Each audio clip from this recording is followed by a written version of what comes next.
প্রিয় বন্ধুরা, আমি আপনাদেরকে প্রায় বছর বইরই আমার এই বাগানটাকে দেখাই।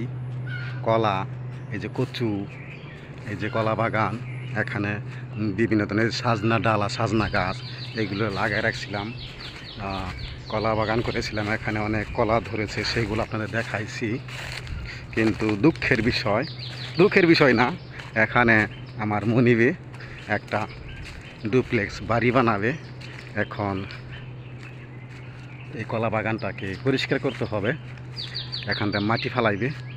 এই যে এই গাছগুলো সব নতুন লাগাইছিলাম, এই যে এটাকে আপনারা চিনেন কি না দেখানোর উদ্দেশ্য হইল, এই যে শিমুল আলু বলে।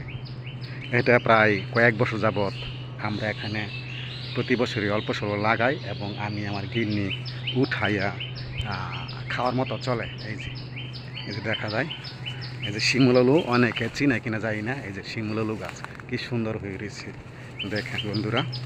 তবে এখান থেকে আমি আমার পছন্দ মতো যেগুলো ভালো জাতের কলা, ওগুলোকে আমি উঠাইয়া নিয়ে আমার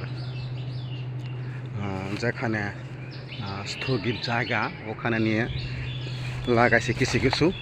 আবার মানে মোট কথা বীজ সংগ্রহ করে রাখছি। এই যে কলাটা এখানে আপনারা দেখাচ্ছিলাম, খুব বড় একটা কলা হয়েছিল, তরকারি কলা। ওই যে কলাটা, এটা সবরি কলা, খুব ভালো জাতের। যদি দেখি যে এইগুলো কলা গাছগুলো না টিকতেছে, তাহলে এগুলোকে উঠায় নিয়ে যাব বন্ধুরা। আরও একটা বাগান আছে, সেটা আপনাদের দেখাবো।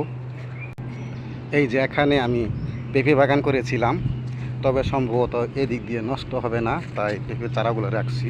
এই যে দেখেন বন্ধুরা, অনেক পেঁপে গাছ বড় হয়ে গেছে অনেকগুলোই।